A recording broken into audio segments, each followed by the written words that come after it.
Quando você passa num teste, não é? E um teste difícil, há um sentimento bom que vem dentro da gente. Eu posso até dizer que é um orgulho bom, né? É um prazer bom. Então, por exemplo, se alguém passa no vestibular, a gente festeja, né? Porque passou num teste difícil. Se alguém ganha uma medalha olímpica, a gente celebra junto com isso. E Paulo vai nesse texto falar de alguns testes dos quais ele tinha orgulho de poder passar por eles e ser aprovado. E assim ele está dizendo: olha, eu quero dizer para vocês que eu tenho prazer, eu tenho orgulho de afirmar para você que eu passei em alguns testes que são importantes na vida cristã. E eu queria nesta manhã olhar para alguns desses testes. Provavelmente eu vou olhar só para um, né? Pelo meu tempo eu já vi que vai ser um só, tá? E eu vou olhar para esse primeiro teste aqui, nessa que Paulo foi aprovado e que eu e você precisamos ser aprovados. É o teste da consciência. Verso 12 diz assim: este é o nosso orgulho, a nossa consciência dá testemunho de que nos temos conduzido no mundo, especialmente em nosso relacionamento com vocês, com santidade e sinceridade proveniente de Deus, e não de acordo com a sabedoria do mundo, mas de acordo com a graça de Deus. Queria lembrar para você o que a gente já estudou a semana passada, do contexto que estava acontecendo lá em Corinto, não é? Um grupo de judaizantes, né? Pessoas que tinham vindo lá de Jerusalém e que queriam impor um tipo de cristianismo bem ligado aos costumes judaicos. Estava seguindo Paulo em várias igrejas e chegou a Corinto e criou uma série de problemas e fez uma série de acusações, e essa carta é a defesa de Paulo. E Paulo então está explicando, não é, o que está acontecendo na vida dele. Ele começa dizendo assim: olha, tem um teste no qual eu fui aprovado, e o teste que eu fui aprovado é o teste da minha própria consciência. Em 1984, um avião, um jato da Avianca, caiu na Espanha. E os investigadores que estavam estudando o acidente, eles fizeram uma descoberta muito estranha. Na caixa preta, né, do avião, onde gravam as conversas, os diálogos do piloto e dos controladores de voo, revelou que minutos antes do acidente acontecer, uma voz computadorizada do sistema automático de segurança do navio começou a repetir insistentemente uma expressão em inglês, né? E ela dizia, aquela vozinha, né, sintetizada, dizia assim: puxe para cima, puxe para cima, puxe para cima, puxe para cima, puxe para cima.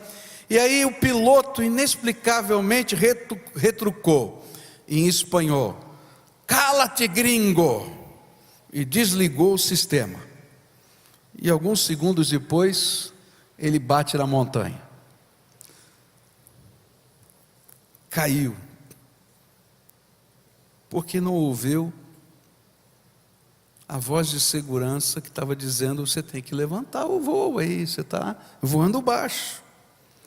É interessante que essa é uma parábola da forma como as pessoas tratam hoje as mensagens de alerta da sua própria consciência.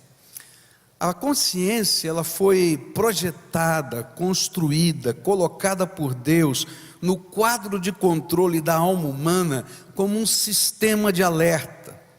E longe de ser um defeito que devemos desativar, é um tremendo dom de Deus. A consciência é a capacidade de sentir em seu próprio coração se há pecado, se há algo errado, se há culpa, se há vergonha. A consciência é a alma refletindo sobre si mesmo. Sobre si mesmo. É interessante que o termo grego, né, que é Deixa para lá, está aí o nome dele aqui. Tanto o termo grego quanto o termo em português dão a ideia de conhecer a si mesmo. Tem um senso interno sobre a realidade da sua condição moral e espiritual. Porque a consciência está no cerne daquilo que distingue os seres humanos de outros seres da criação. É por isso que Romanos capítulo 2, versículos 14 e 15, vão dizer assim: de fato, quando os gentios que não têm a lei praticam naturalmente o que ela ordena, tornam-se para si mesmos, embora não possuam a lei. Tornam-se lei para si mesmos, embora não possuam a lei. Pois mostram que as exigências da lei estão gravadas em seu coração, e disso dão testemunho também a sua consciência e os pensamentos deles, ora acusando-os e ora defendendo-os. É interessante que a Bíblia vai dizer o seguinte: se alguém nunca ouviu a mensagem do Evangelho, nem por isso ele está desculpado no dia do juízo.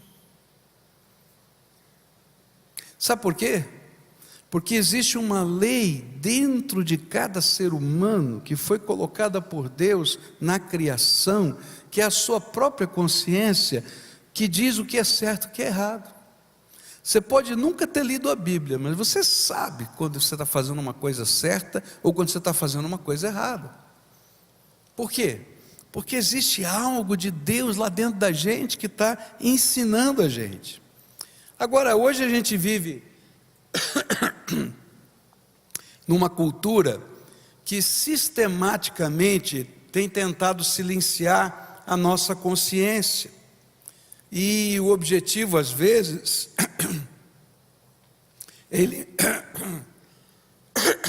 ainda não sarei, viu? É eliminar a culpa, a vergonha, para dizer que o problema não é o pecado, mas é a falta de autoestima. É verdade, existe gente que precisa ter uma melhor estima. Todavia, muitas vezes o sentimento de culpa que carregamos não é falta de autoestima, é consciência de coisa errada que está acontecendo na nossa vida.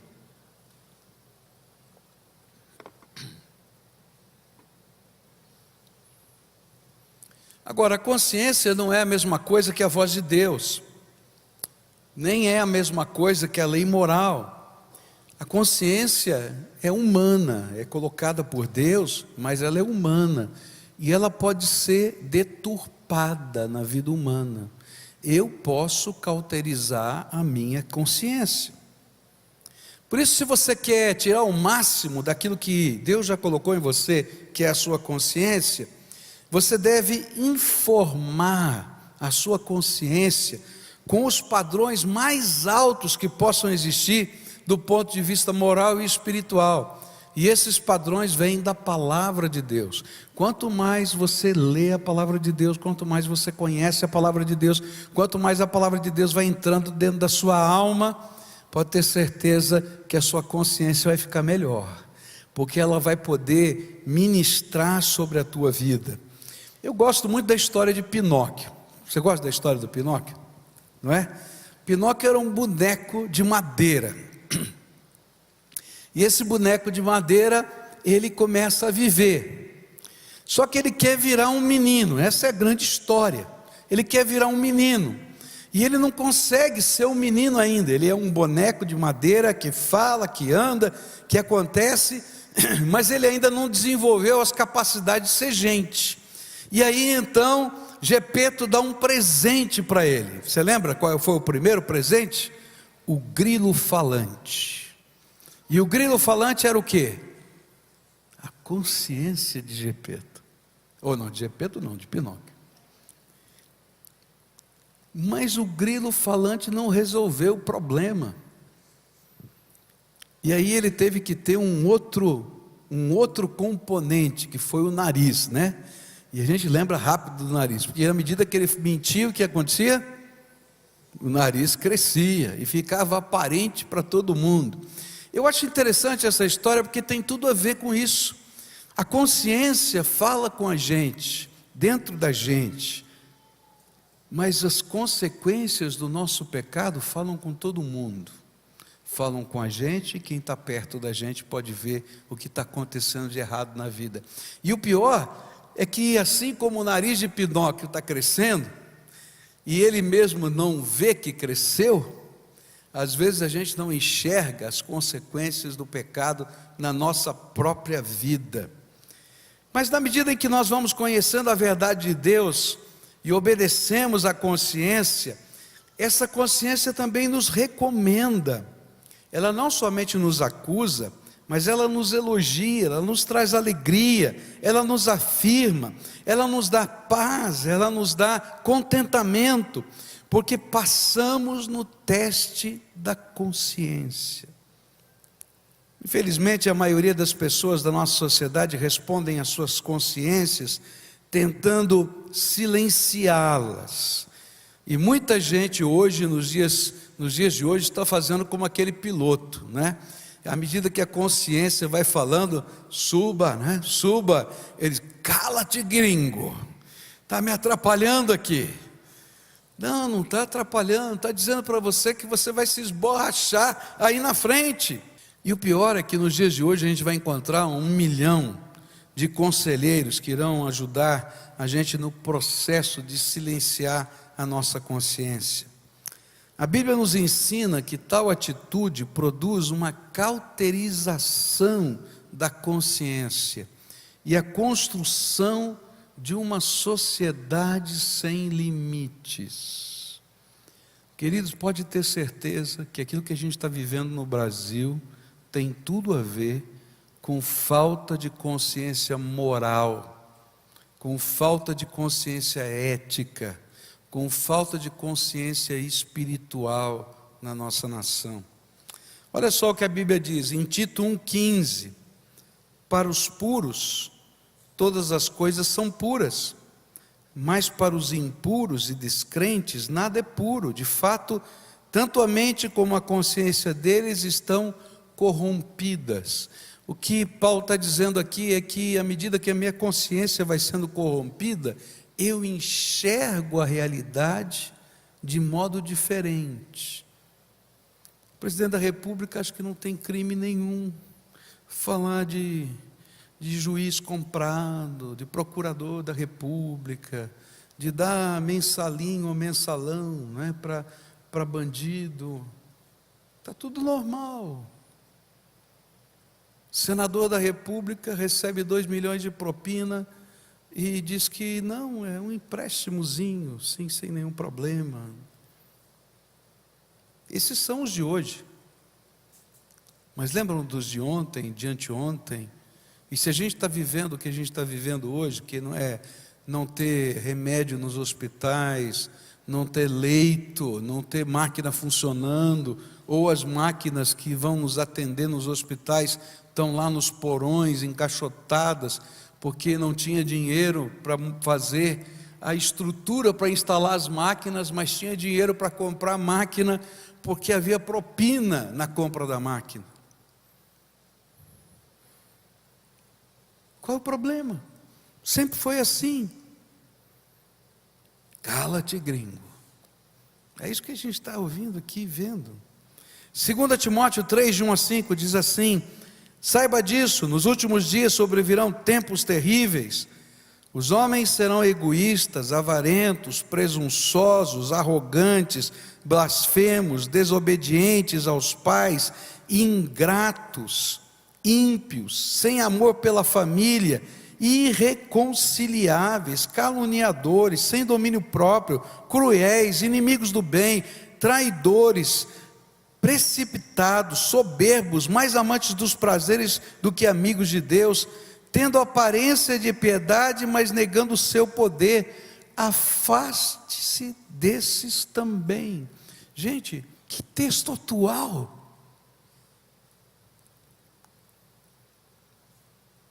Quando uma pessoa perde a capacidade de enxergar os seus próprios erros, ou se ela começa a redefinir os seus erros e achar desculpas para ela vai ter um tipo de vida cada vez mais complicada em todos esses sentidos.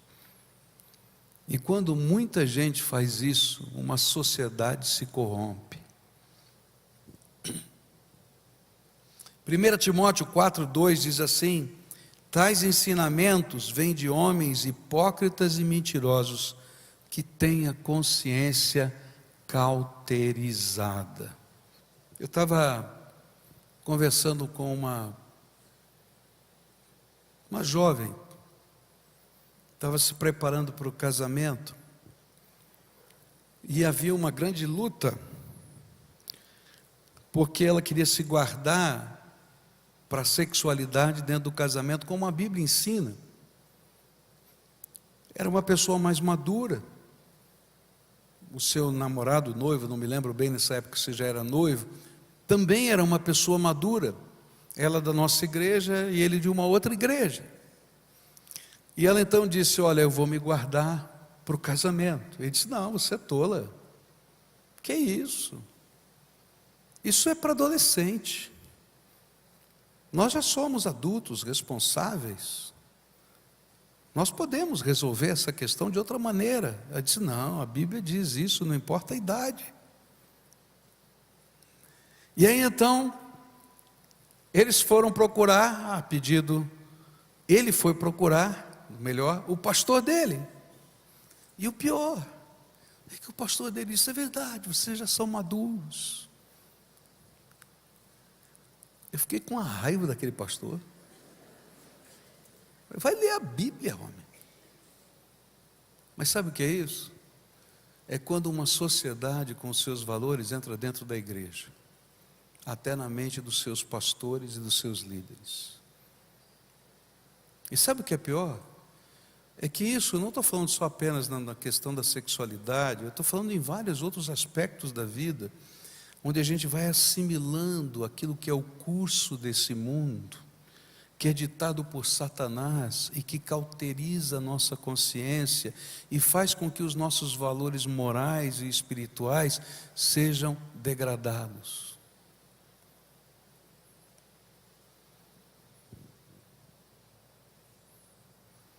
A Bíblia chama isso de uma consciência corrompida. Agora, eu quero dar uma boa notícia para você. Se um dia a tua consciência foi corrompida e você não passa no teste da consciência, então eu quero dizer para você que tem um remédio tremendo. E Hebreus 10, 22 fala sobre esse remédio. Diz assim: sendo assim, aproximemo-nos de Deus com um coração sincero e com plena convicção de fé, tendo os corações aspergidos para nos purificar de uma consciência culpada e tendo os nossos corpos lavados com água pura. Perguntaram a Durkheim, um dos pais da sociologia, se ele acreditava que o papel da igreja já havia passado na história e que os movimentos sociais poderiam cumprir o papel histórico da igreja. E ele deu uma resposta muito interessante para um sociólogo. Ele disse assim: a sociologia nunca vai substituir o papel da igreja na sua reformulação da sociedade, porque toda ciência é uma moral sem ética, e nós precisamos de uma ética que transcenda, que vá além da nossa capacidade científica. Por isso nós precisamos de Deus para determinar a verdadeira ética. Eu achei tremendo isso. Ele era um cientista social, Ele podia dizer: não, olha, pode deixar que agora a gente pega a Constituição, a gente pega aqui as ferramentas sociais e a gente resolve o problema da humanidade, com as nossas filosofias, com os nossos jeitos. Mas ele vai dizer: não, sabe por quê? Porque toda ciência tem uma moral, tem um certo e errado, quer ela aceite ou não, mas que não tem uma verdadeira ética, porque a verdadeira ética tem que ser transcendente, vai além. Porque quando eu olho apenas do ponto de vista de mim mesmo, a minha moral está sempre puxando sardinha para o meu lado. O que me importa, o que eu gosto, o que eu acho, o que eu penso é que determina a minha vida. Mas quando eu olho para cima, eu vou olhar para o autor e consumador da minha fé, e ele vai dizer para mim: olha, isso não presta, isso presta, porque eu tenho uma bênção para a tua vida, anda comigo. E se a sua consciência está deturpada, cauterizada, você precisa mais da graça de Deus na tua vida e do poder do Espírito Santo de Deus. Quanto mais transcendente a tua experiência, e eu não estou falando apenas de inculcar versículos da Bíblia, mas viver o poder de Deus na sua vida.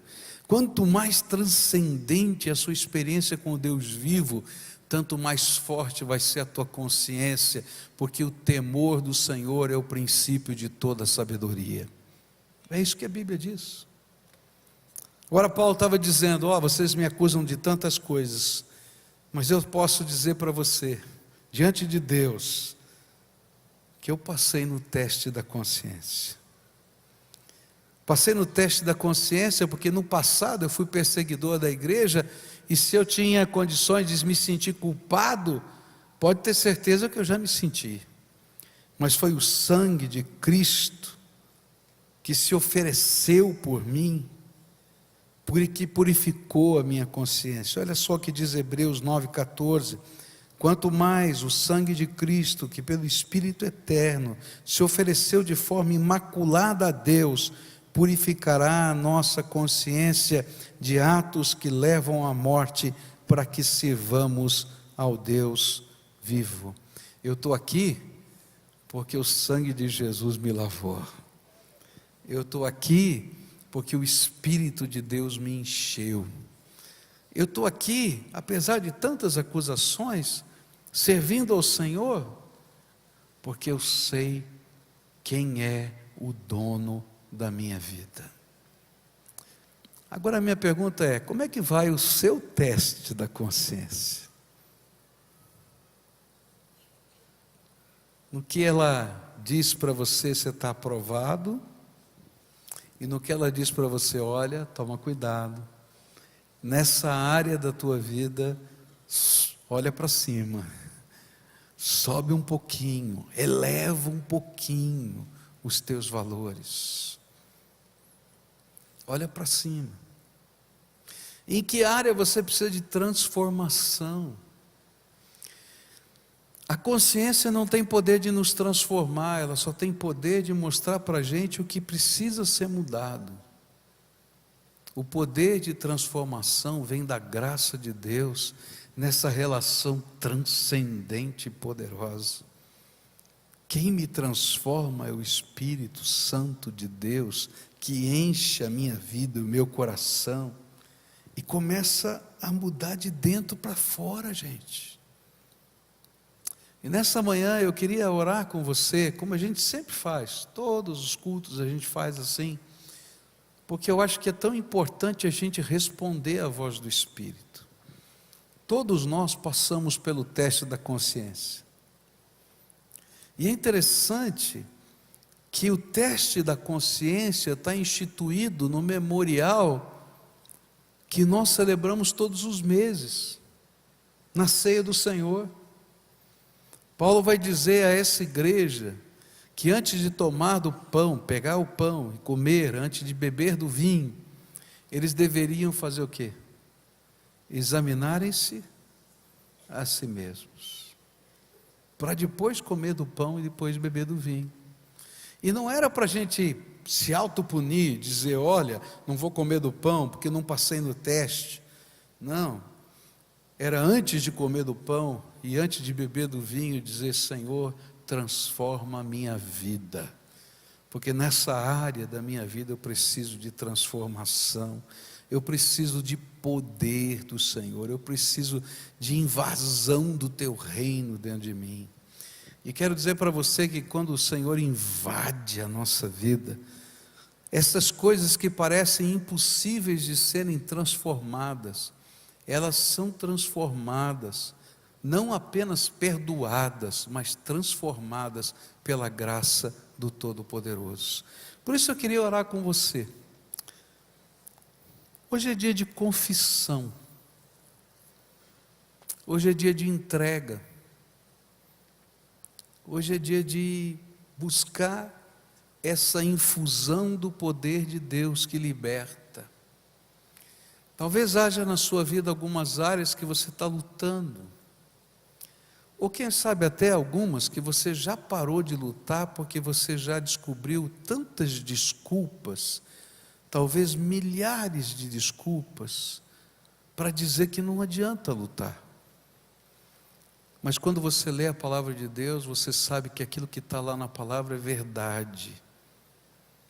E a Bíblia diz, e conhecereis a verdade vos libertará. A gente precisa deixar essa palavra nos libertar, entrar dentro da nossa vida, e a gente precisa pedir que o poder de Deus se revele na nossa fraqueza. Eu acho tremendo como termina esse livro, lá no capítulo 12, ele vai dizer isso, ele vai dizer exatamente isso, olha, quando sou fraco, é que sou forte, porque o poder de Deus se aperfeiçoa na minha fraqueza. É o poder de Deus que está entrando, quando eu reconheço que eu sou isso aqui, e eu concordo com Deus, isso é confissão, a palavra concordar com Deus, então o Espírito de Deus pode começar a atuar e transformar a minha vida.